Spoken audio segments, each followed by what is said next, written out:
চরম নিরাপত্তায় ধামরাইয়ের উল্টো রথযাত্রার টান অনুষ্ঠিত হল।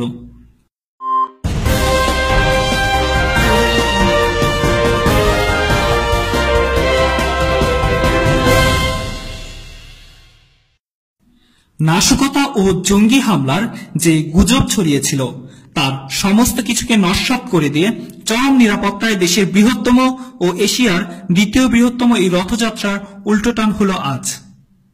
সনাতন হিন্দু ধর্মাবলম্বীর এই রথযাত্রা ধামরাইয়ের সকল পেশার, বয়সের এবং সব ধর্মের মানুষ জাঁকজমকপূর্ণভাবেই পালন করে থাকে। এবারও সে ঘটনার ব্যতিক্রম ঘটেনি। নানান জল্পনা কল্পনা আর আতঙ্ককে ছাপিয়ে ধুমধামভাবে আয়োজিত হল এই যশোমাধবের রথযাত্রার উল্টোটান। প্রায় 800 পুলিশ, র্যাব ও নিরাপত্তা কর্মীর কড়া তত্ত্বাবধানে সুষ্ঠু, শান্তিপূর্ণ ও সুশৃঙ্খলভাবে শেষ হয় এই রথযাত্রার আয়োজন। সন্ধ্যা 5:30টায় ধামরাই গোপনগর মাধব মন্দির থেকে কায়েতপাড়া মন্দির আঙ্গিনায় রথটান শুরু হয়।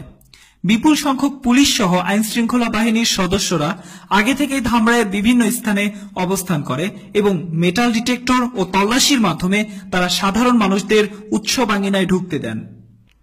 উল্টো রথযাত্রা আনুষ্ঠানিকতার আগে স্থানীয় সাংসদ, আওয়ামী লীগ নেতা ও মন্দির পরিচালনা কমিটির নেতারা বক্তব্য দেন।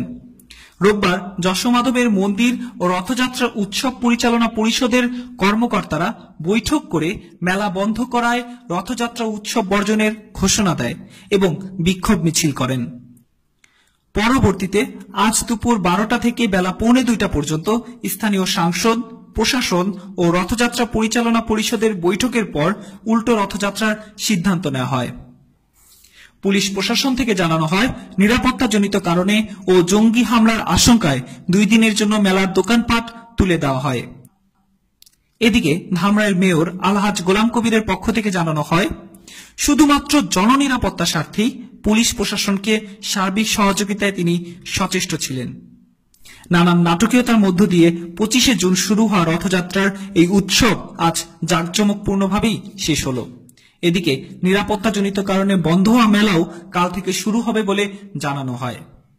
রিফাত প্রেমন, অঙ্কুর টিভি।